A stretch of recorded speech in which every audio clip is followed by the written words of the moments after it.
Check this out. Y'all gonna like this. So it's something I wrote. Y'all gonna have to freestyle it. Alright.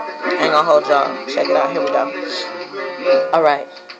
We loved each other, but we wasn't lost in feelings. We had too many dealings and dedicated to rap like a religion. We thought about children, more focused on making millions. Not that we wasn't serious.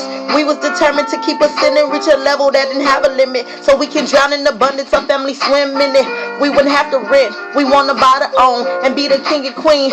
Sit on our throne of our state. Yo, we did it with faith. We didn't do it to be fake, but eliminate hate and live up to greatness. God gave me a gift to make this, so I can't waste this. That'll be tasteless, so I spit more than outfielders, built more than Bob Builder. I thank God he's a mighty healer. Could've ended up there prostituting on drugs.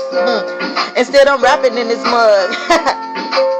Alright, that's it right now. But let me know what y'all think. And remember, like, man, God gave us all a gift.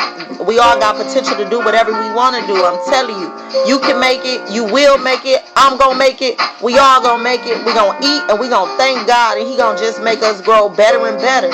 Alright, YouTube me, CALI space Moet, MOET, and I'm out. God bless.